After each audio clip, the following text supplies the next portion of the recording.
अस्सलामुअलैकुम। पेशी खिदमत है खौफनाक कहानी Nishat. Next episode. Express train के दर्जा दोम के इस मुख्तसर से डिब्बे में इस वक्त मुकम्मल तौर पर सन्नाटा था। इस सन्नाटे में महज ट्रेन के पहियों की पुरशोर आवाज़ें सुनाई दे रही थी। बाहर चारों तरफ चांदनी फैली हुई थी और इसमें तैरता हुआ निशात का हसीन पैकर ऐसा ही लग रहा था जैसे कोई आसमानी हूर नीले आकाश की बुलंदी को खैरबाद कहकर फिजा में उतर आई हो। उसके जिस्म पर उसका मखसूस सफ़ेद लिबास था। चंद लम्हों तक मुझे अपनी बसारत पर यकीन नहीं आया। निशात ने मुझे इस दर्जा परेशान देखा तो उसके गुलाब की पंखड़ियों जैसे नाजुक सुरख और मरतूब होंठों पर खफीफ सी मुस्कुराहट उभर आई। जमाल। चंद लम्हे बाद मैंने उसकी सरगोशी सुनी। बहुत ज़्यादा हैरत ज़दा और परेशान हो। मैं चौंक पड़ा। एक नज़र मैंने डिब्बे में सोए हुए अफराद पर डाली, फिर तवील सांस लेकर शिकस्त खुर्दा सा बोला, गोया तुम तय कर चुकी हो कि मुझे और आमिर को ज़मीन के किसी गोशे में चैन से नहीं बैठने दोगी। शायद जब तुम्हारी ट्रेन किसी दरिया के पुल पर से गुजर जाए तो मैं तुम्हारा पीछा छोड़ ही दूं। उसने जवाब दिया। उसका लहजा बेहद तल्ख और जहरीला था और साफ जाहिर था कि वो मेरी और मीरा शाह की गुफ्तगू के एक एक लफ्ज़ से अच्छी तरह बाखबर थी। क्या सोच रहे हो? मुझे खामोश देखकर उसने दोबारा कहा, मीरा शाह ने तुमसे यही कहा था कि दरिया को अबूर करने के बाद मेरे शर और मेरी नहूसतों से महफूज हो जाओगे, सो तुम मेरे प्यारे को भी अपने साथ ले आए। हालांकि मैं तुम्हें बता चुकी हूं कि मैं आमिर को पाताल में भी तन्हा नहीं छोड़ूंगी। मैं खामोश रहा। अचानक मैंने एक अहमकाना सवाल किया, क्या तुम निशात की रूह हो? तुम्हारा क्या ख्याल है? मेरा क्या ख्याल हो सकता है? मेरे होंठों से आवाज़ निकली। वो आहिस्ता से हंसी फिर बोली, अच्छा यही बता दो कि उस गधे मीरा शाह ने मेरे बारे में जो बकवास किया उससे किस हद तक मुत्तफिक हो? मैं तुम्हें कोई शैतानी रूह तस्लीम करने को तैयार नहीं हूँ। पता नहीं क्यों बाज़-औक़ात मुझे तुमसे हमदर्दी भी महसूस होती है, हालांकि असूलन मुझे तुमसे नफरत करनी चाहिए। अहमकाना बातें मत करो। कोई भी भाई अपनी मजलूम और दुखियारी बहन से नफरत नहीं कर सकता। इसलिए अगर तुम अपने दिल में मेरे लिए हमदर्दी का जज्बा महसूस करते हो तो ये कोई अजीब बात नहीं। अलबत्ता अगर तुम मुझसे नफरत करने लगे तो यह ज़रूर अजीब बात होगी। उसने एक तवील सांस ली। एक लम्हे के लिए आमिर की तरफ देखा जो अब गहरी नींद में डूब चुका था। फिर उसकी निगाहें दूसरी बर्थ पर सोई हुई गुलनार पर उठ गईं और उसी लम्हे मैंने देखा कि उसकी आंखों में एक तेज चमक जाग उठी। एक ऐसी तेज चमक जिसमें हजारों नफरतें पोशीदा थीं। तुमने इस लड़की को देखा जमाल? जरा देर बाद मैंने उसकी आवाज़ सुनी। मालूम होता है कि मुकद्दर एक मरतबा फिर कोई भयानक खेल खेलना चाहता है, लेकिन मोहब्बत और मुकद्दर की इस जंग में इस मरतबा मैं यकीनन नाकाम नहीं रहूंगी। तुम देखना जमाल कि मुकद्दर को इस दफ़ा शिकस्त तस्लीम करना ही पड़ेगी। उसके अल्फाज सुनकर मैं एक मरतबा फिर चौंक पड़ा। मुझे ऐसा लगा जैसे मेरे मज़का खेज ख्यालात बहुत जल्द हकीकत का रूप धारने जा रहे हों। जैसे मौजूदा दौर की गुलनार का दौर कदीम की शहजादी जहारा से यकीनन कोई गहरा ताल्लुक था और मीरा शाह की अकल इस ताल्लुक का पता चलाने में बुरी तरह नाकाम रही। ये ख्याल कुछ इस कदर सनसनीखेज था कि चंद लम्हों तक मेरे होंठों से आवाज़ नहीं निकली। फिर जहन को हैरत के इससे शदीद झटके से संभालने की कोशिश करते हुए बोला, मैं तुम्हारा मतलब नहीं समझा। ओह, क्या तुम्हें वो मगरूर और खुदसर शहजादी याद नहीं जिसने निशात से उसके महबूब मुराद को छीनने की नाकाम और घिनौनी कोशिश की थी? मुझे याद है, लेकिन यह शहजादी जहारा नहीं, इसका नाम गुलनार है। मैंने आहिस्ता से कहा। निशात की नज़रें मुझ पर मरकूज थीं, जैसे मेरे अल्फाज सुनकर उसे अफसोस हुआ हो। क्या तुम इतनी ज़रा सी बात भी नहीं समझ सकते जमाल? मैं कुछ भी नहीं समझ सकता। मेरा जहन कुछ सोचने समझने के काबिल नहीं रहा। फिर मैं क्या करूं जमाल? मैंने तुम्हारे ख्वाबीदा जहन को जगाने के लिए क्या कुछ नहीं किया और अब तो मैं तुम्हारी तरफ से मायूस हो चुकी हूँ। मगर मेरे भाई, एक बात याद रखना, और वो ये कि कहीं जहां एक मरतबा फिर मुराद को निशात से छीनने की कोशिश ना करे। निशात पहले की तरह भी मजबूर और बेसहारा है। क्या तुम उसे सहारा देने की कोशिश नहीं करोगे? पता नहीं तुम क्या कह रही हो। कहीं तुम्हारी बातें मुझे पागल ही ना कर दें। मेरे लहजे में बेबसी और झिल्लाहट थी। नहीं, ऐसा नहीं होगा। मैं तुम्हें यकीन दिलाती हूँ जमाल कि मैं तुम्हारा बुरा नहीं चाहती। खुदा गवाह है कि इस दुनिया में मैं तुम्हारे और आमिर के सिवा किसी को अपना नहीं समझती।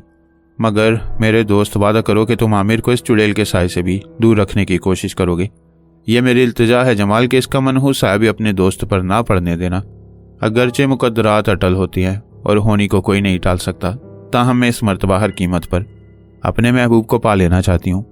तुम नहीं जानते, मगर मेरी रूह सदियों तक इसकी तलाश में भटकती रही है और अब जबकि अनगिनत मुसाइब से गुजरने के बाद मैं इसे तलाश करने में कामयाब हुई हूँ, इसकी जुदाई का तस्वुर भी मेरे लिए मुमकिनात में से नहीं।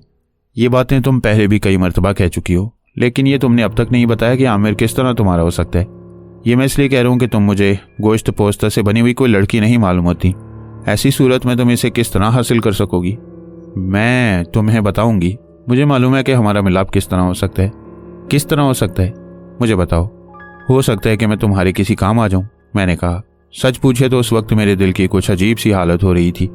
निशात की आंखों में एक तेज चमक जाग उठी। क्या तुम सच कह रहे हो जमाल? क्या तुम सचमुच मेरी मदद करोगे? हाँ, तुम्हारे पुरस्कार वजूद ने मुझ पर सैर तारी कर दिया। चुनाचे अगर मैं चाहूं भी तो तुमसे नफरत नहीं कर सकता। तुमने मुझे बिल्कुल बेबस कर दिया है निशात। मगर निशात, मुझसे वादा करो कि तुम्हारी वजह से मेरे दोस्त की जिंदगी बर्बाद नहीं होगी। मैं तुम्हें यकीन दिलाती हूँ जमाल, मुझ पर एतमाद करो। आमिर से जितनी मोहब्बत तुम्हें है उतना ही प्यार मैं इससे करती हूँ। उसने सोए हुए आमिर के मासूम चेहरे पर प्यार भरी नजरें डालकर जवाब दिया। मैं जानता था कि वो सच कह रही है। अचानक मेरे कानों ने आमिर के होंठों से निकलने वाली हल्की सी कराह सुनी। चौंक कर देखा तो वो आहिस्ता आहिस्ता किसमिसा रहा था। मेरे देखते ही देखते उसने आंखें खोल दी। अगले ही लम्हे मैंने घबराई हुई नजरों से खिड़की की जानिब देखा। बाहर इस वक्त भी हर तरफ चांदनी फैली हुई थी, मगर इस चांदनी में मुझे निशात का वजूद किसी तरह नजर नहीं आया। यकीनन उसने आमिर को किसमिसाते देख लिया था और फिर मेरे उसकी तरफ मुतवज्जा होते ही रूपोश हो गई थी। एक तवील सांस लेकर मैं दोबारा आमिर की तरफ मुतवज्जा हो गया। सच पूछिए तो मुझे उस वक्त उसकी बेदारी काफी ग्रां गुजरी, क्योंकि अगर वो कुछ देर और गहरी नींद में डूबा रहता तो हो सकता था कि निशात मेरे सवालों के जवाब दे ही देती। बहरहाल मैंने मुस्कुराते हुए कहा, सो जाओ, अभी सुबह होने में काफी देर है। आमिर ने दोबारा आंखें बंद कर ली, लेकिन फिर कुछ देर बाद ही संभल कर बैठ गया। अभी नींद नहीं आएगी, मुझे एक सिगरेट दो। मैंने पैकेट खोलकर खामोशी के साथ 2 सिगरेट निकाल लिए। एक सुलगाकर आमिर की तरफ बढ़ा दिया और दूसरे का धुआं खुद मुंतशिर करने लगा। आमिर कुछ सोच रहा था। उसकी निगाहें इस वक्त सोई हुई गुलनार पर मरकूज थीं। उसके होंठ मुसलसल धुआं उगल रहे थे, जैसे किसी उलझन में मुब्तला हो। जमाल, चंद लम्हे बाद मैंने अपने दोस्त की आवाज़ सुनी। वो सरगोशियाना अंदाज में कह रहा था, एक बात बताओ, इस वक्त इस लड़की का चेहरा मुझे कुछ जाना पहचाना सा लग रहा है। या अल्लाह खैर करे, मेरे दिल से आवाज़ निकली और मैं संभल कर बैठ गया। मुझे सोच में खोया देखकर आमिर ने दोबारा कहा, क्या सोचने लगे दोस्त? मुझे सचमुच ऐसा महसूस हो रहा है जैसे उसे पहले भी कहीं देख चुका हूँ। देखा होगा, ये कोई ऐसी बात तो नहीं जिसके लिए परेशान हुआ जाए। हम सुबह से शाम तक अनगिनत चेहरों को देखते हैं, लेकिन जाहिर है कि उनमें से हर एक हमें याद नहीं रहता। ऐसा ही कोई भूला चेहरा जब बाद में किसी वक्त नजर आता है तो ऐसा महसूस होता है जैसे हमारी उससे पहले भी मुलाकात हो चुकी है। मैं जानता हूँ, लेकिन सवाल यह है कि उस वक्त से पहले मुझे यह एहसास क्यों नहीं हुआ? जाहिर है कि हम पिछले कई घंटों से हम सफ़र हैं। वो मुझे गौर से देखता हुआ बोला, मगर मेरे पास इस सवाल का जवाब नहीं था। चुनाचे मैंने उसे दोबारा आंखें बंद करके सो जाने का मशवरा दिया। लेकिन मैं आपको बताऊं कि आमिर के जहन से ख्याल को झटक देना कोई आसान बात नहीं थी। उसकी आदत थी कि अगर एक मर्तबा कुछ सोचना शुरू कर देता तो फलसफियों की तरह घंटों सोचता ही रहता। यही वजह थी कि उसने मेरा मशवरा कबूल नहीं किया। उसकी पेशानी पर लकीरें पड़ी हुई थीं और आंखों में सोच के गहरे साए लहरा रहे थे। मेरा ख्याल है कुछ देर बाद उसने कहना शुरू किया कि अगर इस वक्त से पहले ये बात मेरे जहन में नहीं आई तो इसकी वजह इसके अलावा कुछ नहीं हो सकती कि मैंने उसे सोता हुआ नहीं देखा था। यानी अगर मैं इसे पहले ही नींद की हालत में देख लेता तो ये उलझन उस वक्त पैदा नहीं हुई होती। तुम समझ रहे हो ना? बाज़-औक़ात आदमी महज अपनी हंसी की वजह से पहचान लिया जाता है, बाज़-औक़ात आंखों की वजह से, और बाज़-औक़ात उसकी कोई और हरकत उसके पहचान लिए जाने का सबब बन जाती है। मगर मैं इसके बावजूद इसे अब तक नहीं पहचान सका। हालांकि मुझे यकीन है कि मैं इसे इस वक्त से पहले भी कहीं ज़रूर देख चुका हूँ। उसके लहजे में गहरी उलझन मौजूद थी। होगा, मैंने उसे टालने की कोशिश की। मैं फजूल मामलात में जहन को थकाना पसंद नहीं करता। वक्ती तौर पर यह बात ख़त्म हो गई। मगर जब सुबह के करीब गुलनार की आंख खुल गई तो आमिर ने दोबारा वही जिक्र छेड़ दिया। मोहतरमा, वह गुलनार से मुखातिब होकर बोला, माफ़ कीजिएगा, मुझे ऐसा लगता है जैसे इस वक्त से पहले भी किसी जगह आपको देख चुका हूँ। मैंने देखा कि गुलनार आहिस्ता से चौंक पड़ी। ताज्जुब है, उसने धीमी सी मुस्कुराहट के साथ कहा। ऐसा ही कुछ मैं भी आपको देखने के बाद महसूस कर रही हूँ। हालांकि मुझे ज़रा भी याद नहीं कि मैंने कब और किस जगह आपको देखा था। फिर आमिर को तो चूकना ही था, लेकिन गुलनार के अल्फाज सुनकर मैं भी हैरान हुए बगैर न रहा। इसके साथ ही निशात के अल्फाज एक दफ़ा फिर जहन को झंझोड़ गए। गुलनार को नफरत आलूद निगाहों से घूरते हुए उसने कहा, मुकद्दर एक मरतबा फिर कोई भयानक खेल खेलना चाहता है। तो क्या एक्सप्रेस ट्रेन के दर्जे दोम के इस छोटे से डिब्बे में आमिर और गुलनार की मुलाकात उसी भयानक खेल की इब्तिदा थी? क्या मुकद्दर वाकई किसी भयानक खेल की तैयारी में मसरूफ था? अचानक मैंने आमिर की आवाज़ सुनी, क्या सचमुच? मेरा मतलब है कि क्या आपको मेरी सूरत जानी पहचानी नजर आती है? जी हाँ, काश मैं याद कर सकती कि इससे पहले आपको कब और कहाँ देखा था। खुदा जाने। वैसे अब ये तय है कि कहीं ना कहीं हमारा सामना ज़रूर हो चुका है। मैं समझ सकता हूँ कि ऐसा कहाँ हुआ होगा। मैंने एक खफीफ सी मुस्कुराहट के साथ इस गुफ्तगू में हिस्सा लेते हुए कहा, आप दोनों ही इस ट्रेन में लक्ष्मीपुर से सवार हुए हैं। चुनाचे कियास यही है कि इसी शहर में किसी जगह आप दोनों ने एक दूसरे को देखा होगा। हो सकता है, गुलनार आहिस्ता से बोली, यकीनन यही बात होगी। यह हो सकता है कि किसी और जगह आप दोनों एक दूसरे के करीब से गुजरे हों। इस किस्म के वाक़यात आमतौर पर होते ही रहते हैं, मैंने उकताहट का मुजाहरा करते हुए कहा। दरअसल मैं इस गुफ्तगू को आगे बढ़ने से पहले ही ख़त्म कर देना चाहता था और अपने मकसद में मुझे नाकामी नहीं हुई। ताहम गुलनार जिस वक्त तक जागती रही, बार बार आमिर की तरफ कनखियों से देखती रही। आमिर भी कभी कभार उस पर उचटती हुई नज़र डाल लेता था। उसकी आंखों में अभी तक उलझन तैर रही थी और वह बदस्तूर गहरी सोच में गुम था। मैंने एक और सिगरेट सुलगाया और खिड़की के दूसरी तरफ तेजी के साथ भागते हुए बिजली के खंभों की तरफ देखने लगा। अगरचे ना जाने क्यों मुझे यकीन था कि इस गोरख धंधे से आसानी के साथ छुटकारा नसीब नहीं हो सकेगा। ताहम मीरा शाह से मिलने के बाद एक कमज़ोर सी उम्मीद बंध चुकी थी, लेकिन अब वो उम्मीद भी दम तोड़ चुकी थी। साफ नजर आ रहा था कि लक्ष्मीपुर छोड़ने का नतीजा सिफरी की सूरत में ज़ाहिर होगा। मैं सोचता रहा, यहाँ तक कि एक दफ़ा फिर आमिर की आवाज़ मेरे कानों में आई। जमाल, वो पुरजोश अंदाज में कह रहा था। अब मुझे याद आया, ओ मेरे खुदा, हैरत है कि ये बात पहले क्यों नहीं याद आई। कौन सी बात, क्या कह रहे हो? ये कि गुलनार को आपसे पहले मैंने कहाँ देखा था। मैं तुम्हें बताऊं कि इसका ताल्लुक मेरे ख्वाबों से है, उन ख्वाबों से जिनमें मैं निशात के साथ अनजाने मुकामात की सैर कर चुका हूँ। ओह, मेरी होंठ दायरे की शक्ल में सुकड़ गई। जमाल अपनी धुन में मगन कह रहा था, एक मर्तबा नहीं कई बार मैंने ये सूरत देखी है, मगर मुझे हैरत है, क्या ख्वाब इस हद तक भी सच्चे साबित हो सकती है? मैं जवाब में कुछ कहने के बजाय टुकर टुकर उसका चेहरा देख रहा था। नुसरतपुर भूरे पहाड़ों से घिरा हुआ एक छोटा सा मगर बेहद खूबसूरत और पुरफिजा मुकाम था। इसके दो तरफ में छोटी छोटी पहाड़ियां थीं, यानी मशरिक और शुमाल में, लेकिन मगरिब में ये पहाड़ियां बुलंद होती चली गई थीं और इन्होंने फलकबोस पहाड़ों की शक्ल इख्तियार कर ली थी। जुनूब में हद नज़र तक सब्जा फैला हुआ नजर आता था। नरम और हरी हरी घास, छोटी बड़ी खुदरो झाड़ियों और उनमें खिले हुए रंग बिरंगे खूबसूरत फूलों का सिलसिला कई मील तक चला गया था।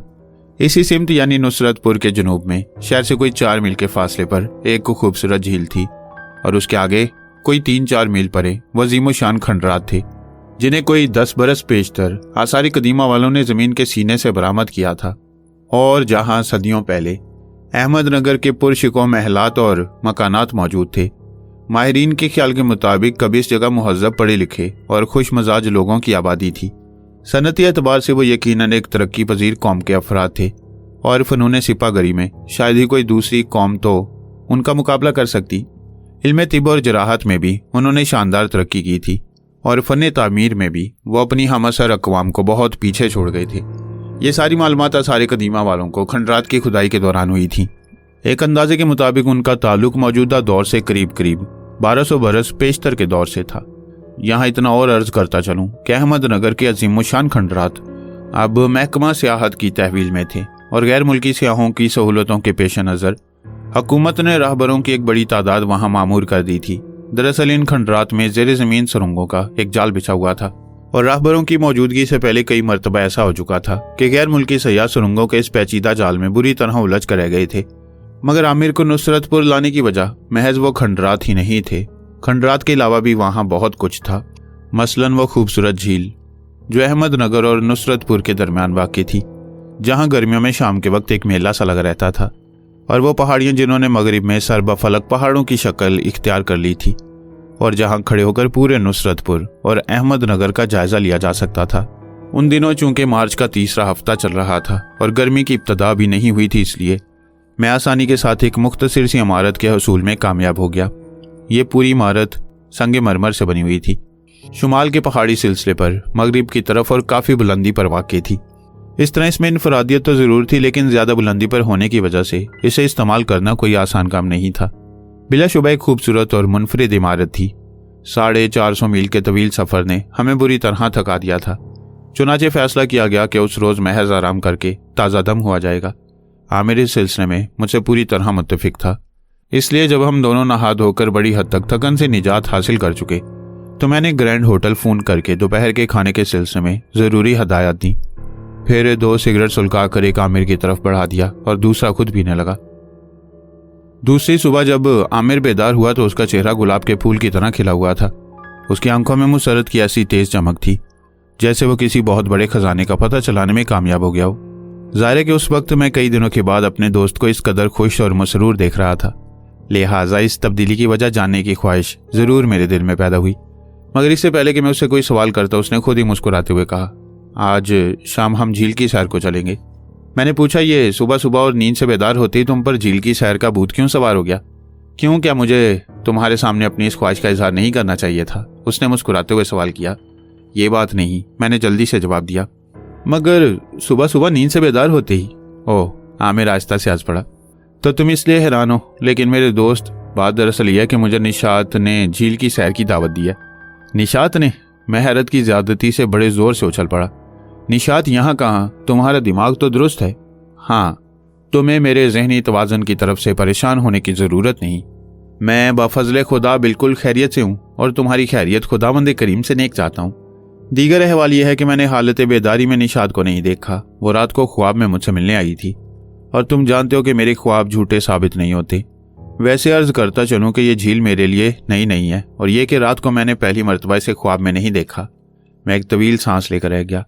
आमिर के अल्फाज यकीनन ऐसे नहीं थे जिनको समझना दुश्वार होता। साफ जाहिर था कि अपने पुरस्कार ख्वाबों में वो पहले भी इस झील को तन्हा या निशात के साथ देख चुका था। मुझे खामोश और फिक्र में डूबा हुआ देखकर आमिर ने किसी हद तक तंजिया अंदाज में कहा, किस सोच में खो गए दोस्त? क्या मैं ये समझ लूं कि निशात की यह दावत तुम्हें पसंद नहीं आई? ये बात नहीं, मैं मुस्कुराया। बात दरअसल यह है कि मैं ख्वाबों पर कुछ ज़्यादा यकीन नहीं रखता। फिर तुम्हारे ख्वाब तो इसलिए भी काबिल भरोसा नहीं कि तुम्हारे दिलो दिमाग पर हर वक्त निशात का ही भूत सवार रहते हैं। मगर मैंने कहा ना कि उस झील को मैं इससे पहले भी अपने ख्वाबों में देखता रहूं और कम से कम उस वक्त मुझ पर निशात का भूत सवार नहीं हुआ था। मैं खामोश हो गया। आमिर का जवाब माकूल था। फिर मैंने पूछा, और क्या बातें हुई तुम्हारी निशात से? आमिर जवाब देने से पहले चंद लम्हों तक मेरी तरफ मुस्कुराती हुई नजरों से दिखता रहा। फिर बोला, तुमने कभी किसी से मोहब्बत की है जमाल? क्यों? ये ख्याल क्यों तुम्हारे ज़हन में पैदा हुआ? इसलिए कि अगर तुमने किसी से मोहब्बत नहीं किया तो वो बातें यकीनन तुम्हारी समझ में नहीं आएंगी, बल्कि तुम मेरा मजाक उड़ाओगे। दरअसल जब कोई बात समझ में नहीं आती तो आदमी उसे मजाक में ही टालने की कोशिश करता है। मगर खैर, मैं तुम्हें बताऊं कि वो बड़ी देर तक मुझसे मोहब्बत की बातें करती रही थी। अगरचे उनमें से बहुत सी बातें मैं अभी तक नहीं समझ सका। क्या बातें थी वो? बेहद अजीब और पुरस्कार। शायद दुनिया में कोई भी आसानी के साथ नहीं समझ सकता। मगर जमाल, उसने संजीदा होते हुए कहा, उसकी उन अजीब और पुरस्कार बातों ने मेरे जहन में एक हलचल सी मचा दिया। जब से उठा हूं अब तक कई बार कुछ अजीब सा महसूस हो चुका है। जैसे जैसे निशात की तरह मेरी शख्सियत भी खासी उलझी हुई और पुरस्कार है। मैं तुम्हें ठीक तौर पर अपने महसूसात से आगाह नहीं कर सकता क्योंकि अभी मैं खुद भी ठीक से नहीं समझ सका हूं। मुख्तसर तौर पर यूं समझने की कोशिश करो कि जैसे मैं ना हूं। मेरा मतलब है कि जैसे आमिर के अलावा मेरा कोई और रूप भी रहा हो। वो बड़े गौर से मेरी तरफ देख रहा था और उसकी आंखों में गहरी उलझनें तैर रही थी। मुझे खामोश देखकर बोला, कुछ अजीब सी बात है, मगर यकीन करो कि मेरे शऊर और लाशऊर में एक ज़बरदस्त जद्दोजहद सुबह से जारी है। मैं मुसलसल अपने हाफजे को कुरीदने की कोशिश कर रहा हूँ। कोई बात याद आने लगती है मगर अगले ही लम्हे लाशऊर की तारीकियों से निकल लेती हैं। मेरा ख्याल है कि कोई खास बात है ज़रूर। क्या बात है ये मैं खुद भी अभी नहीं जानता। वैसे ना जाने क्यों रात को आंख खुलने के बाद पहली मर्तबा मुझे महसूस हुआ जैसे निशात से मेरा कोई बहुत पुराना और बहुत गहरा ताल्लुक रहा हो। शायद कोई रूहानी ताल्लुक। मैं ज़रूर उसे बहुत पहले से जानता हूँ, ख्वाब देखने से पहले से। मगर वो कौन है, कब और कहाँ उसे देखा था और हमारे दरमियान किस किस्म का ताल्लुक था मुझे नहीं मालूम। तो मेरा मतलब समझ रहे हो ना? शायद, मैंने मुबहम अंदाज में कहा और खामोश हो गया। कई लम्हे गुजर गए। आमिर के मूड में अब खासी तब्दीली आ चुकी थी। मैंने कहा, मेरा ख्याल है कि तुम्हें अपने बारे में किसी तरह का वहम हो गया। हरगिज़ नहीं जमाल। अगर तुम मुझे दोहरी शख्सियत का कोई मरीज तस्वुर कर रहे हो तो समझ लो कि तुम्हारा ख्याल इंतहाई लुग़्व और बकवास है। बात दोहरी शख्सियत की नहीं, याददाश्त की है। मैं कुछ याद करना चाहता हूँ मगर नहीं कर पाता। यूं समझो कि मेरे शऊर और लाशऊर में किसी तरह का राब्ता नहीं रहा है। लेकिन जिस दिन भी राब्ता कायम हो गया सारी उलझनें खुद ब खुद दूर हो जाएंगी। आमिर के अल्फाज ने मुझे एक मरतबा फिर निशात की याद दिला दी। दरिया कृष्णा के किनारे और मेरे घर के करीब रात के वक्त सुनसान और वीरान सड़क पर उसने यही कहा था कि मेरा शऊर लाशऊर से गैर मुतल्लिक होकर रह गया है। मुझे खामोश देखकर आमिर ने कहा, तुम्हें परेशान होने की ज़रूरत नहीं है दोस्त। मुझे उम्मीद है कि माजी और हाल की ये गुत्थियाँ बहुत जल्द सुलझ जाएंगी। उलझनों और परेशानियों का दौर ख़त्म हो जाएगा। वैसे आज शाम को मैं झील की सैर के लिए ज़रूर जाऊँगा। मैं भी चलूँगा तुम्हारे साथ, मैंने जवाब दिया। ये और भी अच्छा होगा क्योंकि मैं नुसरतपुर के गली कूचों से वाकिफ हूँ और तुम इससे पहले भी यहाँ आ चुके हो। मगर मैं अहमदनगर के खंडरात भी देखना चाहता हूँ। आजकल चांदनी रातें हैं और मैंने सुना है कि चांदनी रातों में वो खंडरात बेहद पुरस्रार और होशरुबा नजर आते हैं। मैंने आस्था से चौंक कर जरा गौर से उसकी तरफ देखा। क्या उन खंडरात की सैर की दावत भी निशात ने ही तुम्हें दी है? हाँ, उसने कहा था कि नुसरतपुर में झील और खंडरात की सैर जरूर करना चाहिए। आमिर ने सर को मुस्बत अंदाज में जुम्बिश देकर जवाब दिया। क्या उसने तुमसे इन जगहों पर मिलने का वादा किया है? उसने मुझसे कहा था कि वो मेरे करीब ही मौजूद रहेगी। मगर तुम ये सारी बातें कुरीद कुरीद कर क्यों मालूम कर रहे हो? क्या यहाँ भी किसी मीरा शाह की खिदमत हासिल करने का इरादा है? उसके होंठों पर खफीफ सी तंजिया मुस्कुराहट उभर आई। नहीं, इस किस्म की कोई बात नहीं, मैंने जवाब दिया और खामोश होकर दोबारा सोच की भूल भुलैयों में गुम हो गया। ना जाने क्यों मुझे कुछ ऐसा लग रहा था जैसे पर्दे गैब से बहुत जल्द कुछ ज़हूर पजीर होने वाला है। कुछ देर तक कमरे में खामोशी रही। मैं और आमिर दोनों ही अपनी अपनी जगह कुछ सोच रहे थे। यकायक पहली मर्तबा मुझे ख्याल आया कि इस कदर गहरी सोच आमिर के परेशान ज़हन के लिए यकीनन एक बार साबित होगी। चुनाचे उसका ध्यान बटाने की खातिर मैंने अपना पिछला इरादा बदलते हुए नुसरतपुर घूमने का प्रोग्राम बनाया और आमिर को साथ लेकर फौरन ही उस व्हाइट हाउस इमारत से निकल पड़ा। उसकी तवज्जो को दूसरी तरफ मबजूल कराने की मेरे ख्याल में उस वक्त कोई और सूरत मुमकिन नहीं थी। कई घंटों तक हम मुख्तलिफ सड़कों और गली कूचों में यूं ही बिला मकसद घूमते रहे, यहाँ तक कि शाम हो गई और मैं आमिर को साथ लिए शहर के सबसे खूबसूरत रेस्तोरां ब्लू स्पॉट में दाखिल हो गया। चाय पीकर हम लोग बाहर निकले। आमिर अब झील की सैर के लिए बेताब हो रहा था, लिहाजा हमने किराए की एक गाड़ी हासिल की और इसमें बैठकर झील की तरफ रवाना हो गए। मगर शहर और झील के दरमियान चूंकि एक तवील और रीज़ और गैर हमवार मैदान था, चुनाचे शहर से निकलने के कुछ देर बाद हमें टैक्सी छोड़ देना पड़ी। कोई 2.5-3 मील का वो खित्ता ज़मीन अब हमें किसी सवारी के बगैर तय करना था। तुम इतना फासला तय करते हुए थक तो नहीं जाओगे? मैंने थोड़ी दूर चलने के बाद आमिर से पूछा। कैसी बातें करते हो यार? आमिर झुंझला गया। पता नहीं तुम मुझ जैसे हट्टे कट्टे इंसान को बीमार क्यों समझते हो? तुम नहीं देख रहे कि इस पगडंडी पर हमारे अलावा भी बहुत से लोग आगे बढ़ रहे हैं? देख रहा हूं, लेकिन कुछ नहीं। ऐसे पुरफिजा मुकाम पर मैं बिला रुके और बिला थके कोसों चल सकता हूं। आमिर ने मेरा फिक्रा काटते हुए कहा। फिर पुश्त की जानिब देखता हुआ अचानक बोला, आहा, वो देखो, वो शायद गुलनार चली आ रही है। मैंने घूमकर अपने अकब में नजरें दौड़ाई और तवील सांस लेकर रह गया। हमसे कुछ पीछे आने वाली तीनों लड़कियां अगरचे स्याह रंग के बुरकों में मलबूस थीं, मगर उनके चेहरे नकाबों से आज़ाद थे। लिहाजा मैंने फौरन ही उस लड़की को पहचान लिया जो अपनी दोनों सहेलियों के दरमियान चल रही थी। जी हाँ, वो गुलनार ही थी, शहजादी जहां की हम शक्ल, जिसे सबसे पहले मैंने मीरा शाह के घर में दाखिल होते देखा था और जिसके बारे में निशात ने कहा था कि मैं उसके साय से भी आमिर को दूर रखूं। उसे अपने पीछे पीछे आते देखकर मैं चंद लम्हों के लिए परेशान हो गया। क्या ख्याल है? आमिर आहिस्ता से बोला। क्या हमें ठहर कर उसके करीब पहुंचने का इंतजार करना चाहिए? नहीं, मैंने सख्ती से जवाब दिया। वह इस वक्त तन्हा नहीं है, चुनाचे हो सकते कि उसकी सहेलियां किसी बदगुमानी में मुब्तला हो जाएं। हाँ, अगर गुलनार खुद ही हम लोगों की तरफ मुतवज्जा होने की कोशिश करे तो और बात होगी, मगर मैं उससे मिलना चाहता हूँ जमाल। क्यों? मैंने उसे घूर कर पूछा। कोई खास बात नहीं, लेकिन मेरा ख्याल है कि अपनी याददाश्त के जिस हिस्से को मैं कुरीदना चाहता हूँ उसमें गुलनार का चेहरा भी जरूर पोशीदा होगा। तुम ही बताओ, आखिर मैं क्यों उसे अपने ख्वाबों में देखता रहूं? आखिर इसकी कोई वजह तो यकीनन होगी। कैसी फजूल बातें करते हो यार। ख्वाबों में तो बाज़ औक़ात ऐसे लोग भी नजर आ जाते हैं जिन्होंने कभी जन्म ही नहीं लिया या जिनसे हमारी थोड़ी बहुत पहचान भी नहीं। तो क्या ऐसे लोगों को रास्ते में रोककर हमें उनसे पूछना चाहिए कि वो क्यों ख्वाब में नजर आए थे? यूं भी वो एक शरीफ लड़की है और एक शरीफ नौजवान होने की हैसियत से तुम्हें इस बात का पूरा कियाल रखना चाहिए कि तुम्हारी किसी अहमकाना हरकत के नतीजे में दूसरे उसकी तरफ से किसी बदगुमानी में मुब्तला ना हो जाए। अगर मिलना ही है तो किसी वक्त उसके भाई की मौजूदगी में घर पर मिल लेना। तुम्हारी मर्जी, आमिर ने बेदिली से जवाब दिया और मैंने इत्मीनान की तवील सांस ली। मैं नहीं चाहता था कि आमिर गुलनार से मिले। कुछ देर बाद आमिर ने दोबारा कब में नजरें दुड़ाई तो मैंने कहा, क्या हरकत है ये? इतना तो सोचो कि वो हमारे पीछे है, इसलिए उसने बहुत पहले हमें देख लिया होगा। फिर भी अगर उसने तेज तेज चलकर हमारे करीब आने की कोशिश नहीं की तो क्या इसका यही मतलब नहीं हुआ कि वो इस वक्त हमसे दूर ही रहना चाहती है? आमिर ने एक सानी के लिए कुछ सोचा, फिर बोला, शायद तुम्हारा ख्याल दुरुस्त ही है। शुक्रिया, मैंने बुरा समूह बनाया। मैं तुम्हारी तरह अक्ल से पैदल नहीं हूँ। अक्ल से पैदल तो मैं भी नहीं हूँ और तुम जानते हो कि मैं लड़कियों से मरासम बढ़ाना पसंद नहीं करता। दरअसल मुझे महज इस बात से दिलचस्पी है कि मैं उसे ख्वाबों में क्यों देखता रहा, लेकिन उसे तुमसे इसलिए भी दिलचस्पी नहीं हो सकती क्योंकि तुम उसके ख्वाबों में कभी नहीं आए। आमिर खामोश हो गया और मैंने अपनी रफ्तार तेज कर दी। झील इस जगह से ज्यादा दूर नहीं थी। कोई 15 मिनट बाद ही हम झील के करीब पहुंच गए। तब यकबारगी मुझे ऐसा लगा जैसे मेरा सर बड़ी तेजी के साथ चकराने लगा और गिरदोपेश की सारी चीजें गर्दिश में आ गई हों। हैरत की ज्यादती से मेरी आंखें फैल कर रह गईं और कोशिश के बावजूद मैं होंठों से निकलने वाली तहय्युर आमेज आवाज को दबाने में कामयाब नहीं हो सका। आप समझे कि इसकी वजह क्या थी? सिर्फ यह कि अभी महज 3 रोज पेशतरी मैं उस खूबसूरत और दिलफरेब झील को निशात की आंखों में देख चुका था। यकीनन वही सदियों पुरानी झील थी जिसके किनारे बैठकर शहजादा मुराद और निशात ने हमेशा साथ जीने और साथ मरने के अहदो पैमान किए थे। जहां शहजादा घंटों अपनी महबूबा का इंतजार करता रहता था और जहां आतिफ ने उससे पहली बार मुलाकात की थी, 100% ये वही मुकाम था। मेरी आंखें इसे पहचानने में धोखा नहीं खा रही थी और ना मैं इस वक्त कोई ख्वाब देख रहा था।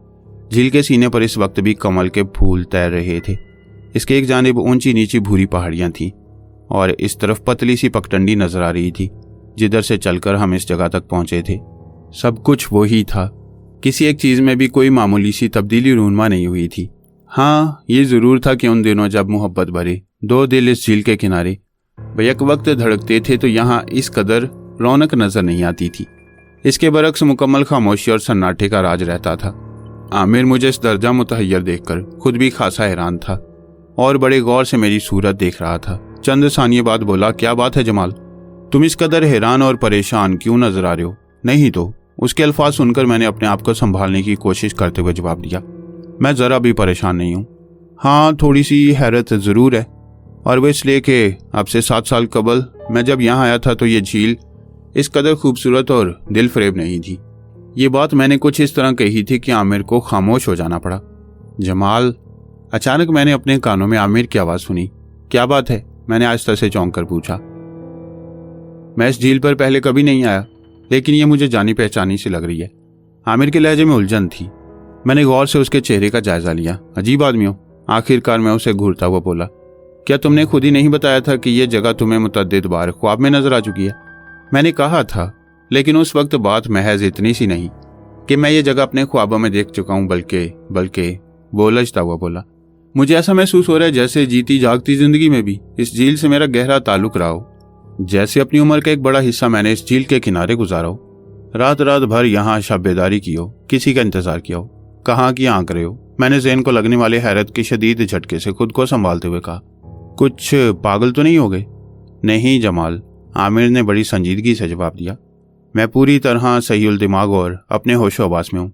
मेरी बातों को दीवाने की बड़ मत समझो। मुझे सचमुच ऐसा लग रहा है जैसे मेरी माजी से इस झील का कोई गहरा ताल्लुक रहा हो सकता है बाद में किसी वक्त याद आ जाए। आओ अब चले, मेरा ख्याल है तुम्हारी तबीयत इस वक्त ठीक नहीं। बिल्कुल ठीक है और तुम्हें परेशान होने की ज़रूरत नहीं। आओ उस पहाड़ी पर चलकर बैठें। मैं कुछ देर तक इस भीड़ भाड़ से अलग रहना चाहता हूँ। उधर इस वक्त कोई नहीं है, थोड़ी देर बैठेंगे। आमिर ने करीब की पहाड़ी की तरफ इशारा करते हुए कहा और मैं उसका हाथ थामकर उसी जानिब बढ़ गया। पहाड़ी पर पहुंचकर वह चुपचाप एक बड़े से पत्थर पर बैठ गया।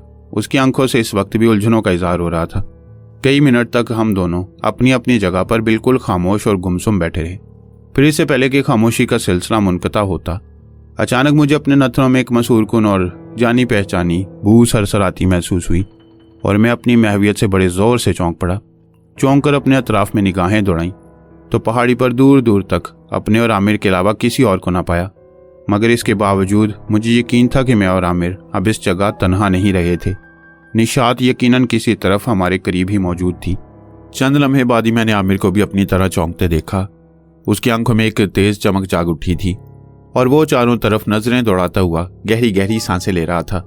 अचानक उसने मेरा हाथ पकड़कर पुरजोश अंदाज में दबाते हुए कहा, तुम महसूस कर रहे हो जमाल? यकीनन मेरी नाक धोखा नहीं खा रही। मैं सूंघ रहा हूं, मैंने आहिस्ता से जवाब दिया। सूंघ रहे हो ना? आमिर खुश होकर बोला, गोया निशात सचमुच इस जगह से दूर नहीं है। मैं इस खुशबू को हजारों में पहचान सकता हूँ, समझे तुम? ये उसी सफेद गुलाब की महक है जो हर वक्त उसके बालों में सजा रहता है। उसने इसीलिए मुझसे झील की सैर के लिए कहा था, लेकिन वो है किस तरफ? सामने क्यों नहीं आई? निशात, तुम किस तरफ हो? मेरे सामने क्यों नहीं आती? आमिर की आवाज बुलंद हो गई। उसके चेहरे पर मुसर्रत और जोश के गहरे आसार नजर आ रहे थे। वो चारों तरफ मुतलाशी निगाहों से देख रहा था। खुद मेरी बेचैन निगाहें भी अपने गिरदोपेश में निशात ही को तलाश कर रही थी। लेकिन उसका पुरस्कार वजूद किसी तरफ नजर नहीं आ रहा था। उसने आमिर की पुकार का कोई जवाब नहीं दिया। हाँ, ये जरूर हुआ कि सफ़ेद गुलाब की खुशबू कुछ और करीब आ गई। निशात, आमिर ने दोबारा उसे आवाज़ दी। खुदा के लिए सामने आओ निशात। तुमने मुझसे झील पर आने के लिए कहा था, तो देख लो मैं बड़ी देर से यहाँ मौजूद हूँ। फिर तुमने खुद को मेरी निगाहों से क्यों छुपा रखा है? मुझे क्यों परेशान कर रही हो निशात? उस पर उस वक्त जैसे कोई जुनून सवार हो रहा था। वो अपने आप पे में नहीं रहा था और उसकी नज़रें बेहद मुस्तरबाना अंदाज में निशात को तलाश कर रही थीं।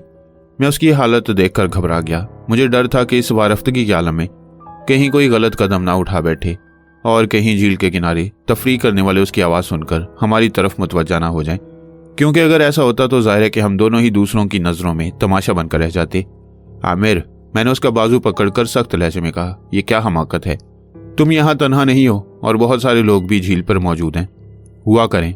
वो चारों तरफ वहशतज़दा नज़रों से देखता हुआ बोला, मुझे किसी की परवाह नहीं। मुझे छोड़ दो जमाल। इस वक्त निशात को मेरे सामने आना ही पड़ेगा। निशात, तुम आ रही हो या मैं खुद को इस पहाड़ी से गिरा कर हलाक कर लूं? उसकी आवाज़ में दीवानगी थी और वो बिल्कुल पागलों ही की तरह अपने गिरदो पेश में नजरें दौड़ा रहा था। मेरे सोचने समझने की सलाहियतें एक मर्तबा फिर सलब हो चुकी थी और मेरी कुछ समझ में नहीं आ रहा था कि उसे किस तरह अपने काबू में करूं। ना सिर्फ ये कि वो एक सेहतमंद नौजवान था, बल्कि जोश और जुनून ने उसकी ताकत हैरत अंगेज हद तक बढ़ा दी थी। वो मेरी गिरफ्त से निकला जा रहा था और अपना बाजू छुड़ाने के लिए इस बुरी तरह जिद्दोजहद कर रहा था। मुझे अपनी गिरफ्त कमज़ोर पड़ती महसूस होने लगी, लेकिन फिर इससे पहले कि अपनी कोशिशों में कामयाबी होती और वो मेरी गिरफ्त से आज़ाद होकर पागलों की तरह किसी सिमत भागना शुरू कर देता, मेरे कानों में निशात की नगमाबार आवाज़ आई, ठहरो शहजादी, ये तुम्हें क्या हो रहा है? मेरे जहन को एक और शदीद झटका महसूस हुआ, मगर वो वक्त ऐसा नहीं था कि मैं कुछ सोचने समझने की कोशिश करता। मेरी तमाम तर तवज्जो उस वक्त आमिर और सिर्फ आमिर पर मरकूज थी। अचानक उसने चीखती हुई आवाज़ में कहा, निशात, तुम कहाँ हो मेरी रूह? मैं तुम्हारे करीब ही मौजूद हूँ शहजादे। निशात की रूह ने जवाब दिया, खुदा के लिए अपनी हालत संभालो, तुम्हारी दीवानगी मुझसे देखी नहीं जाती। मेरे सामने आ जाओ निशात, मैं तुम्हें देखे बगैर जिंदा नहीं रह सकता। तुम्हें मेरे सामने आना ही होगा। क्यों नहीं शहजादे, क्यों नहीं? अपने अकब में घूम कर देखो, मैं यहाँ मौजूद हूँ। फिर आमिर के अलावा खुद मैंने भी बिल्कुल मशीनी अंदाज में पुश्त की जानिब घूम कर देखा और उसी लम्हे निशात हमारे सामने मौजूद थी, सफ़ेद ढीले ढाले लिबास में मलबूस और सफ़ेद गुलाब का खूबसूरत फूल अपने स्याह रेशमी बालों में सजाए हुए। उसकी आंखों में एक तेज चमक थी और उसके होंठों पर खफीफ सा तबस्सुम रक्स कर रहा था। निशात, आमिर उसे पुरजोश और मसरूर अंदाज में पुकारता हुआ तेजी के साथ उसकी तरफ बढ़ा। नहीं शहजादे। निशात फिजा में तैरती हुई फुर्ती के साथ पीछड़ गई। रुक जाओ, तुम मुझे हाथ नहीं लगा सकोगे। क्यों? आखिर क्यों निशात? आमिर तड़प कर बोला, मैं तुम्हें हाथ क्यों नहीं लगा सकूंगा? इसलिए मेरे महबूब कि मुझ में और तुम में इतना ही फर्क है जितना हवा और मादे में। भला कोई हवा को पकड़ने में कामयाब हो सके? आह मेरे खुदा, ये तुम क्या कह रही हो निशात? क्या तुम निशात नहीं हो? क्या तुम जिस्म नहीं रखती? नहीं शहजादे, जिसे तुम निशात समझ रहे हो वो तो निशात का अक्स है। निशात यहाँ कहाँ? फिर कहाँ है? मुझे बताओ कि मैं तुम्हें कहाँ और किस तरह हासिल कर सकता हूँ। खुदा के लिए मुझे परेशान मत करो। तुम नहीं जानती कि तुम्हारे बगैर मैं किस कदर शदीद कर्ब और अजियत से दो चार हूँ। ये मजाक अब ख़त्म करो मेरी रूह, मैं इसका मुतहम्मिल नहीं हो सकता। आमिर ने बड़े कर्ब के साथ कहा और फिर दोबारा तेजी के साथ उसकी तरफ बढ़ा। उसके दोनों हाथ आगे की जानिब फैले हुए थे, जैसे निशात को बेताबी के साथ अपनी आगोश में ले लेना चाहता हो। मगर आमिर को इस मर्तबा भी अपने मकसद में कामयाबी नहीं हुई। निशात या उसका अक्स पहले ही की तरह हैरत अंगेज अंदाज में फिजा में तैरता हुआ पीछे हट गया और आमिर की फासला खत्म कर देने की कोशिश कामयाब नहीं हो सकी। निशात, वो पागलों की तरह चीखा, ये क्या मजाक है? आखिर तुम मुझसे दूर रहना क्यों चाहती हो? मैं तुमसे दूर रहना नहीं चाहती शहजादे। मैंने सदियों तुम्हें तलाश किया है, फिर तुमसे दूरी का तस्वुर किस तरह कर सकती हूँ? लेकिन फिर तुम मेरे करीब क्यों नहीं आती? ये फासला आखिर खत्म क्यों नहीं होता? फासला खत्म हो जाएगा मेरे महबूब। इस दफा दुनिया की कोई ताकत हमें एक होने से नहीं रोक सकती।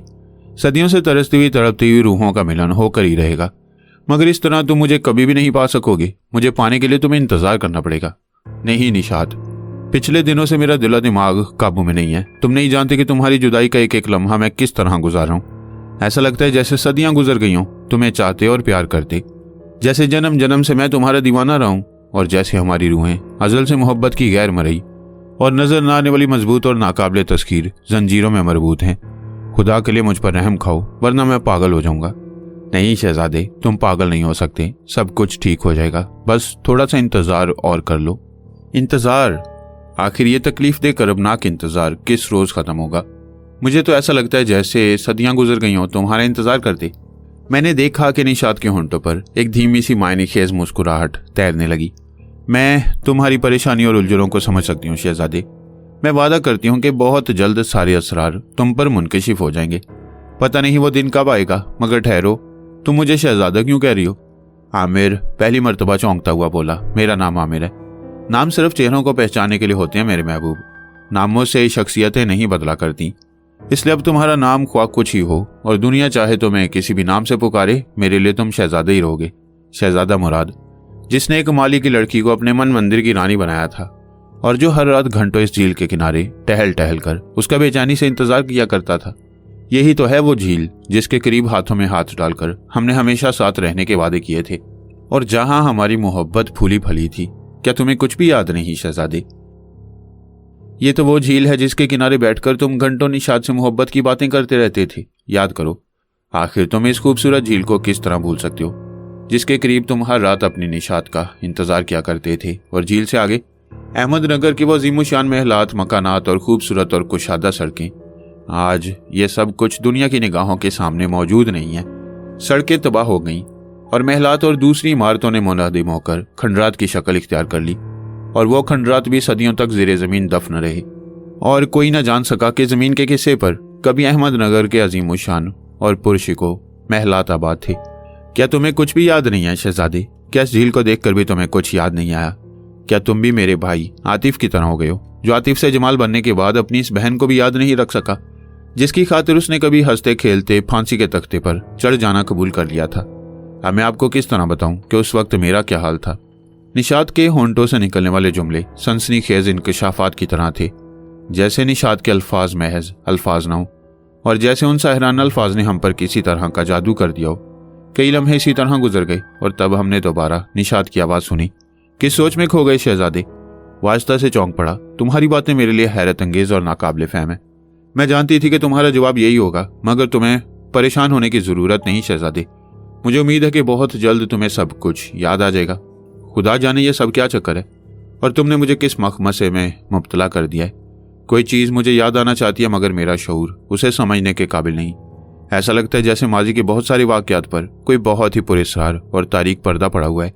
क्या तुम मुझे सदियों पुराना कोई शहजादा साबित करना चाहती हो? हाँ शहजादे, तुम सचमुच एक शहजादे हो, अहमदनगर के शहजादे। याद करो महबूब, तुम इस झील के किनारे घंटों मेरा इंतजार किया करते थे और यही वो जगह है जहाँ मेरा भाई आतिफ तुमसे पहली बार मिला। उस दिन मुझे तुमसे मिले हुए कई दिन हो गए थे, क्योंकि मलका मुअज़्ज़मा और तुम्हारी मंगेतर जहारा नहीं चाहती थी कि तुम मुझसे कोई ताल्लुक रखो।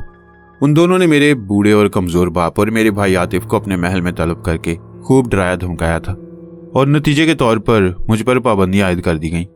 मगर मैं जानती थी कि तुम मुझसे मिले बगैर बेचैन और मुस्तरिब हो गए, लिहाजा मैंने अपने भाई की मिन्नत समाजत की और मेरे आंसू और राहों ने उसे तुमसे मिलने पर मजबूर कर दिया। उस दिन पहली दफ़ा तुम मिले थे और उस मुलाकात के दौरान तुमने अहद किया था कि मेरी मोहब्बत की खातिर तुम अपना ताजो तख्त और दुनिया की हर आसाइश को ठुकरा दोगे। और मुझे यकीन है कि तुमने गलत दावा नहीं किया था, मगर मेरे महबूब मुकद्दरात अटल होते हैं और हिजर और जुदाई की तकलीफ दे और करबनाक लम्हात हमारे लिए मुकद्दर हो चुके थे। फिर हमारा मिलन किस तरह होता और हमारा मिलन नहीं हो सका।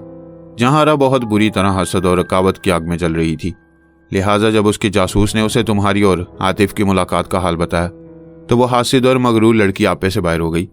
उसने मलका आलिया और फौज के जर्नैल शमशेर खान की मदद से एक मंसूबा तैयार किया और इस तरह मैं शमशेर खान जैसे भेड़िए के हवाले कर दी गई। तुम्हें इससे पहले ही दारुल हुकूमत से दूर भेजा जा चुका था और मेरे भाई की जिंदगी सलाखों के पीछे गुजर रही थी।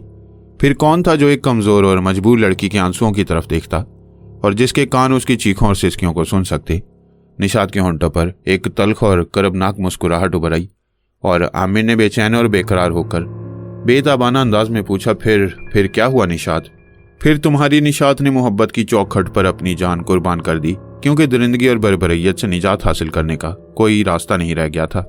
अब वो बिल्कुल तनहा थी। उसका बूढ़ा और कमज़ोर बाप सदमात से निडाल होकर ख़त्म हो चुका था और जवान बहादुर भाई को झूठे इल्ज़ामात के तहत सजाए मौत दी जा चुकी थी। क्या तुम वो मंजर भूल गए शहजादे, जो अभी सिर्फ चंद रोज़ पेशतर तुमने दरिया कृष्णा के किनारे कदीम फांसी घर की इमारत में देखा था।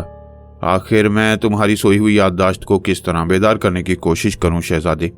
मत परेशान हो निशात मेरी रूह। अगर वो सब मुझे याद भी नहीं रहा तो क्या हुआ? मेरी आंखें उन खूबसूरत और रूह फरसा मनाजिर को बहुत अच्छी तरह देख सकती हैं। मैं देख रहा हूँ निशात, यही तो है वो झील जिसके किनारे अहमदनगर का शहजादा हर रात इस्तराब और बेचैनी के आलम में अपनी निशात का इंतजार किया करता था। निशात का चेहरा गुलाब के खूबसूरत और दिल फरेब फूल की तरह खिल गया। क्या तुम सच कह रहे हो शहजादे? क्या तुम सचमुच उन मनाजिर को देख सकते हो? अच्छी तरह देख सकता हूँ, मगर क्या मुराद इतना ही बेमुरव्वत और बेवफा था कि निशात की कुर्बानी के बाद भी जिंदा रहा?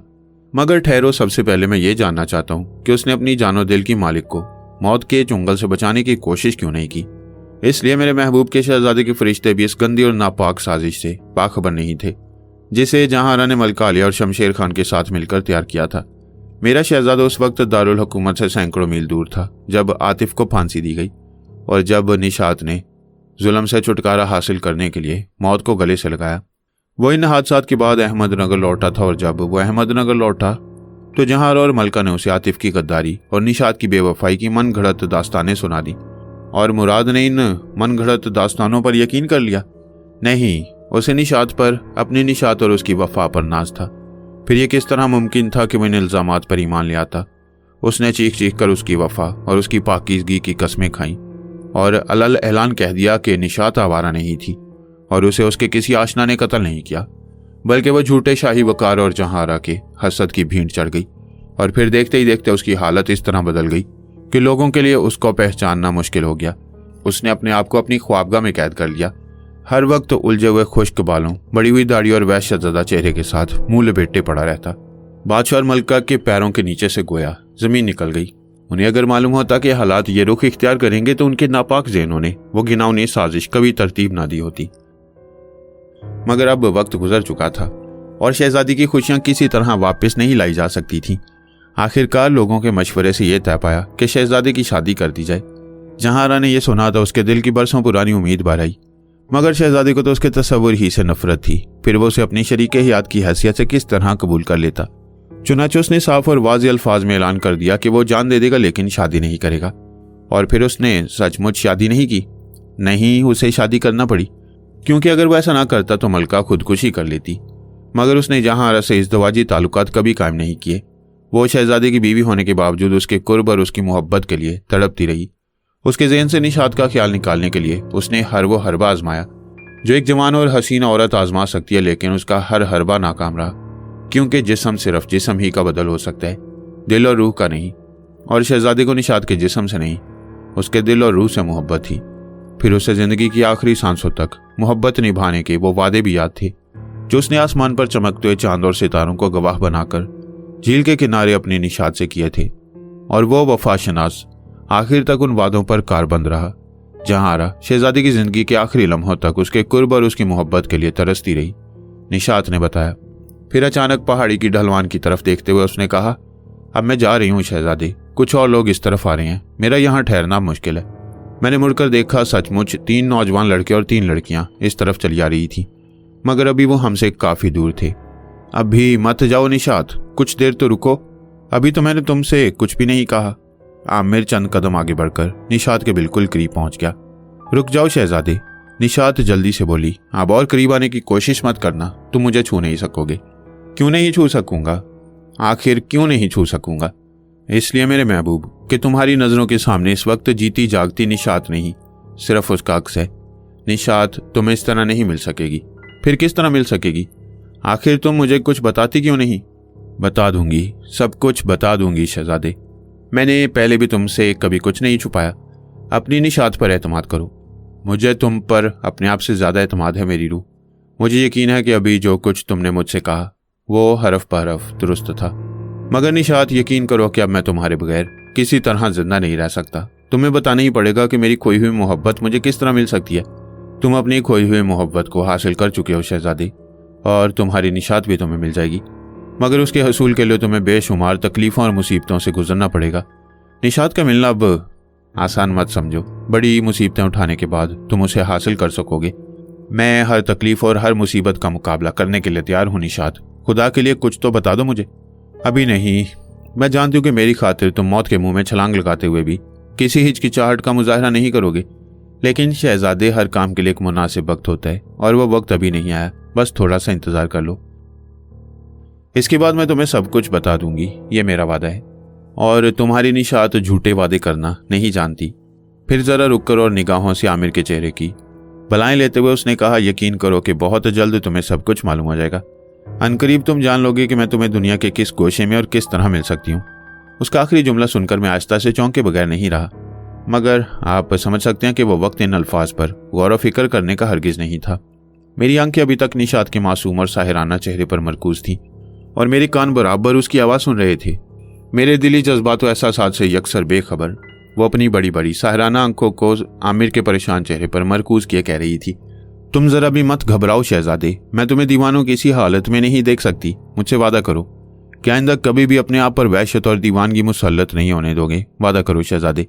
निशात, आमिर बड़े दर्द के साथ बोला। हाँ मेरे महबूब, मैं तुम्हें जरा भी परेशान नहीं देख सकती। तुम्हें मुझसे वादा करना ही पड़ेगा। मैं वादा करता हूँ मेरी जान, वो बोला। कोशिश करूंगा कि तुम्हें मुझसे शिकायत ना हो, मगर तुम्हें अपनाने के लिए अभी मुझे कितना इंतजार करना होगा। मैं बहुत जल्द तुम्हें सब कुछ बता दूंगी शहजादे। मेरा इंतजार करना, और अब मैं जाऊंगी। वो लोग अब मेरे करीब आ गए हैं, इसलिए। अपना जुमला अधूरा छोड़कर निशात ने गहरी सांस ली, फिर मेरी तरफ देखकर मुस्कुराती हुई बोली, आतिफ, इस वक्त तुम्हें मेरी वजह से किसी तरह की तकलीफ तो नहीं पहुंची मेरे भाई? अगर पहुंची हो तो माफ कर देना। इसके बाद उसके होंठों पर फैली हुई मुस्कुराहट कुछ गहरी हो गई। तुमने तो अपनी दानिश में मुझसे निजात हासिल कर ही ली थी, मगर देख लो कि मैंने दरिया पार कर लेने के बाद भी तुम्हारा पीछा नहीं छोड़ा और मैं खुद को शर्मिंदा सा महसूस करने लगा। तुम्हारा क्या मतलब है निशात? आमिर ने चौंक कर पूछा। कुछ नहीं, ये बहन भाई की आपस की गुफ्तगू है और तुम्हें इससे कोई सरोकार नहीं होना चाहिए। मगर आतिफ, क्या तुम्हें अब भी कुछ याद नहीं आया? और क्या तुम अब भी मुझे अपना दुश्मन समझते हो? नहीं, मैंने निगाहें उठाकर भर्राई हुई आवाज में कहा। मुझे तुमसे हमदर्दी है निशात, मगर मैं क्या करूं कि अपनी इंतहाई कोशिशों के बावजूद मैं कुछ याद नहीं कर पा रहा। मैं तुम्हारी इस बेबसी को समझती हूँ और मुझे उम्मीद है कि तुम जल्द या बदेर ज़रूर अपने खोए हुए माजी को तलाश करने में कामयाब हो जाओगे। लेकिन खैर, मैं अब जा रही हूँ। मेरे आमिर का ख्याल रखना। अगरचे मुझे कुछ कहने की ज़रूरत नहीं, क्योंकि मेरी तरह तुम भी इसे अपनी जान से ज़्यादा अजीज़ रखते हो। मैं तुम्हारी शुक्रगुजार हूँ आतिफ। क्या तुम मुझे जमाल कहकर मुखातिब नहीं कर सकती? इससे क्या फ़र्क पड़ता है मेरे भाई, मैं तुम्हें आतिफ कहूँ या जमाल? रहोगे तो वही जो हो। यूं भी तुम आतिफ पहले और जमाल बाद में। इतना कहकर उसने दोबारा एक तवील सांस ली, फिर आमिर की तरफ अलविदाई नज़रों से देखती हुई बोली, खुदा हाफिज़ मेरे महबूब। वो लोग अब काफ़ी करीब आ पहुँचे हैं, चुनाचे मैं जा रही हूँ। मगर घबराना मत, हम बहुत जल्द दोबारा मिलेंगे। और फिर जैसे अचानक ही उसे कोई ख़ास बात याद आ गई हो, जहांरा की तरफ से होशियार रहना शहजादे। कहीं ऐसा ना हो कि वो इस दफ़ा भी तुम्हें मुझसे जुदा करने में कामयाब हो जाए। अगर ऐसा हो गया तो, मगर नहीं, मुझे यकीन है कि इस मर्तबा कुछ नहीं होगा। दुनिया की कोई ताकत हमारे दरमियान दीवार बनकर हायल नहीं हो सकेगी। खुदा हाफिज़ शहजादे, खुदा हाफिज़। और फिर मैंने उसके सफ़ेद और मरमरी पैकर को तेज़ी के साथ एक बड़े से पत्थर की तरफ बढ़ते देखा और इसके फौरन बाद ही वो मेरी और आमिर की निगाहों से ओझल हो चुकी थी। निशात। आमिर के होंठों से यह लफ्ज़ एक चीख की सूरत में निकला और उसने फुर्ती के साथ उस पत्थर की तरफ छलांग लगा दी। मगर निशात वहाँ कहाँ थी? उसका वजूद तो हमारे देखते ही देखते जैसे फिजा में तहलील हो चुका था। अलबत्ता वो खुशबू अभी तक हमारे चारों तरफ मौजूद थी, जिसका ताल्लुक सिर्फ निशात ही से था। और फिर रफ्ता रफ्ता वो खुशबू भी मादूम होने लगी। निशात तेजी के साथ हमसे दूर होती जा रही थी, दूर और दूर। और फिर खुशबू का एहसास हमारे जहनों से यकसर खत्म हो गया। मैंने एक तवील सांस लेकर आमिर की तरफ देखा। उसकी बेचैन और मुतलाशी निगाहें बार बार अपने कुर्ब जवार में किसी को तलाश कर रही थी और उसके चेहरे पर इज़्तिराब और गम के मिले जुले साए लहरा रहे थे। आमिर, मैंने उसके कंधे पर हाथ रखकर आहिस्ता से कहा। वो चौंक पड़ा। जमाल, उसने चौंकते हुए मुझसे कहा। निशात कहाँ है जमाल? अब तो मुझे गुलाब की खुशबू का एहसास भी नहीं हो रहा। निशात जा चुकी आमिर, मैंने बोझल आवाज़ में जवाब दिया। आओ अब हम भी चलें। नहीं जमाल, वो यहीं कहीं मौजूद होगी। अभी अभी वो मेरे सामने इस पत्थर के पीछे गई थी, फिर इतनी जल्दी वो कैसे और कहाँ जा सकती है? जिस तरह आई थी, तुम शायद भूल रहे हो कि वो बेहद पुरस्कार, नाकाबिले फहम कुव्वतों की मालिक है। मेरे अल्फाज सुनकर वो आहिस्ता से चौंक पड़ा, फिर एक तवील सांस ली और बोझल आवाज़ में बोला, ठीक है, मैं भूल गया था। चुनाचे वो जा चुकी है, शायद कहीं बहुत दूर, लिहाजा इस वक्त उसका पा लेना नामुमकिनात में से होगा। लेकिन जमाल, क्या मैं सचमुच अहमदनगर का शहजादा हूँ? शहजादा मुराद, जिसने अब से सदियों पेशतर इस झील के किनारे निशात से पैमाने वफा बांधा था। मैं क्या जवाब देता? कुछ समझ में नहीं आता कि तुम्हारे इस सवाल का क्या जवाब दूं। मगर निशात की गुफ्तगू में उसे भी गलत करार नहीं दे सकता। और फिर सदियों बरस पहले का वो शहजादा, उसमें और तुम में जरा सा फर्क भी तो नहीं। क्या मतलब? मेरे इस इंकिशाफ ने आमिर को बुरी तरह चौंका दिया। उस वक्त पहली बार मुझे एहसास हुआ कि बेख्याली में मेरे मुंह से एक ऐसी बात निकल गई थी जिसके बारे में आमिर के फरिश्ते भी कुछ नहीं जानते थे। चुनाचे टाल मटोल से काम लेने के बजाय मैंने वो सब कुछ उसे मुख्तसर तौर पर बता दिया, जो अब से कई रोज पहले निशात की आंखों में देख चुका था। जब तक मैं बोलता रहा, आमिर के होंठों से किसी तरह की आवाज नहीं निकली। वो मेरे होंठों से निकलने वाले एक एक लफ्ज को बड़े गौर से, दिलचस्पी से और तहय्युर के साथ सुन रहा था। फिर जब मैंने अपनी दास्तान खत्म कर ली तो उसने गहरी सांस लेकर और मुझे तहय्युर आमेज नजरों से देखते हुए कहा, मेरे खुदा, क्या तुम सच कह रहे हो जमाल? 100% सच कह रहा हूँ, एक लफ्ज भी झूठ नहीं। और फिर आमिर ने कुछ ऐसी शिकायती और मुलामत आमेज नजरों से मेरी तरफ देखा कि मेरी निगाहें खुद ब खुद नदामत आमेज अंदाज में झुक गईं। चंद लम्हों तक मैं उससे किसी मुजरिम की तरह निगाहें चुराता रहा, फिर बोला, मैं तुमसे शर्मिंदा हूं दोस्त। लेकिन अगर मैंने इस मामले में राजदारी इख्तियार की तो इसका सबब यही था कि मैं वो वाकया सुनकर तुम्हें मजीद उलझनों से दो चार करना नहीं चाहता था। मेरे ख्याल में वो सब कुछ निशात की साहिराना कुव्वतों का एक करिश्मा था। गोया तुम उसे कोई जादूगर नहीं समझ रहे थे। आमिर तंजिया अंदाज में मुस्कुराया। अब तुम चाहे कुछ ही क्यों ना कहो, मगर मेरे ख्याल में वो कोई जादूगर नहीं थी या कोई रूह। चुनाचे इसीलिए मैंने तुम्हें लक्ष्मीपुर छोड़कर नुसरतपुर आने पर मजबूर किया, क्योंकि मीरा शाह का ख्याल था कि अगर मैं तुम्हें दरिया पार ले जाने में कामयाब हो गया तो बदरू यकीनन अपने मकसद में कामयाब नहीं हो सकेगी। तो ये ज़रूरी काम था तुम्हें नुसरतपुर में। मेरे दोस्त, अगर तुम बुरा ना मानो तो मैं कहूँ कि तुम सचमुच परले दर्जे के अहमक हो। लेकिन मैं तुम्हारे इस खलूस के लिए तुम्हारा शुक्रगुजार भी हूँ। लेकिन मुझे तुमसे शिकायत भी है। तुम मुझे निशात से दूर करने की कोशिशों में मसरूफ थे। मुझे अफसोस है। और अब आओ यहाँ से चला जाए, शाम के साए गहरे होते जा रहे हैं। चलो। आमिर ने एक तवील सांस लेकर चारों तरफ निगाहें दौड़ाते हुए कहा। निशात के चले जाने के बाद इस खूबसूरत मुकाम की सारी रानाई मेरे लिए खत्म हो चुकी थी। कुछ देर बाद मैंने आमिर का हाथ पकड़ा और उसे साथ लेकर उस पगडंडी की तरफ हो लिया जिसे गुजरकर हम इस झील तक पहुंचे थे। और अब हमारे कदम नुसरतपुर की तरफ जाने वाली पगडंडी पर उठ रहे थे। मगर इससे पहले कि हम झील से कुछ दूर पहुंच जाते, अचानक मैंने किसी की नुस्वानी आवाज सुनी। कोई औरत मुझे और आमिर को पुकार रही थी। मेरे जहन में गुलनार का सरापा उभर आया और फिर गर्दन घुमाते ही खुद ब खुद मेरे इस ख्याल की तस्दीक हो गई। वो काफी तेज तेज कदम उठाती हमारी तरफ चली आ रही थी। करीब आकर उसने कहा, मैं आप दोनों से मुआफी चाहती हूँ, लेकिन चूंकि बड़ी देर से उलझन और घबराहट महसूस कर रही थी इसलिए चली आई। आप लोग गालिबन वापस जा रहे हैं? जी हाँ, मैंने जवाब दिया। आपकी सहेलियां नहीं जा रही? वो इस मनहूस झील में चांद की किरणों का रक्स देखना चाहती हैं। आपको ये जगह कैसी लगी? ऐसा लगता है जैसे यहाँ बदरूहें आबाद हों। बदरूहें? मैं और आमिर दोनों ही बड़े जोर से चौंक पड़े। हाँ, ये मनहूस झील जरूर बदरूहों का मस्कन है। यकीन कीजिए कि मैंने खुद कई मरतबा उनकी मौजूदगी को महसूस किया है। हैरत है, आमिर के मुंह से निकला। हमने तो ऐसी कोई बात महसूस नहीं की, और फिर वहां और बहुत सारे लोग भी तो मौजूद हैं। होंगे, हो सकता है कि उन्हें किसी तरह का एहसास ना हुआ हो, मगर मैं अपने महसूसात को नहीं झुठला सकती। पूरे 2 बार मुझे अपने करीब उनकी मौजूदगी का एहसास हुआ था। एक उस वक्त जब मैं आप दोनों को पहाड़ी पर देखकर खुद भी उस तरफ जाने की कोशिश कर रही थी। खुशबुओं में बसा हुआ किसी का नजर न आने वाला जिस्म मेरे बिल्कुल करीब से सरसराता हुआ गुजर गया था। और दोबारा भी कुछ देर पहले जब आप झील के करीब खड़े थे और मैंने आपके करीब जाना चाहा। अजीब बात है, मैंने आमिर की तरफ मायनेखेज नजरों से देखते हुए कहा, आप कुछ भी कहें मगर यकीन कीजिए मैं कोई तोहम परस्त लड़की नहीं हूं, और आज से पहले बदरूहों का तस्वुर भी मेरे लिए मज़का खेज होता था। चंद लम्हों तक मैं और आमिर दोनों बिल्कुल खामोश रहे। मुझे यकीन है कि खुशबुओं में बसे हुए जिस्म का जिक्र सुनकर मेरे अलावा आमिर भी उस वक्त निशात ही के बारे में सोच रहा था। लेकिन गुलनार को हमारे ख्यालात का कोई इल्म नहीं था। वो अपनी ही धुन में कहे जा रही थी। दूसरी मर्तबा किसी का अनदेखा जिस्म मेरे रास्ते में हायल हो गया, किसी नजर न आने वाली दीवार की तरह। सच पूछिए तो अभी तक मुझे इस बात पर हैरत है कि मैं खौफ से चीख क्यों ना पड़ी और मेरे होशो-हवास किस तरह बरकरार रहे। मैंने देखा गुलनार उस वक्त सचमुच बहुत ज्यादा बदहवास और किसी हद तक खौफजदा नजर आ रही थी। उसकी पेशानी पर पसीने की नन्ही नन्ही बेशुमार बूंदें मौजूद थीं। उसके चेहरे का रंग उड़ा हुआ था और उसकी आंखों में अभी तक घबराहट और परेशानी झांक रही थी। मुझे यकीन था कि उसने जो कुछ भी बयान किया उसका एक एक लफ्ज अपनी जगह पर दुरुस्त था, मगर इससे पहले कि हम में से कोई उसकी ढारस बंधाने की कोशिश करता, उसके होंठों से एक खौफनाक आवाज़ निकली थी और उसके चेहरे का रंग पहले से कहीं ज़्यादा उड़ गया था। मैंने और आमिर ने चौंक कर बैक वक्त उसकी निगाहों का ताक़ुब करते हुए देखा और फिर अगले ही लम्हे हमारी आंखें तहय्युर की ज़्यादती से फैल गईं। हमसे महज चंद कदम के फासले पर पगडंडी के अनवस्त में निशात का मरमरी पैकर किसी बगोले की तरह तेजी के साथ चकरा रहा था।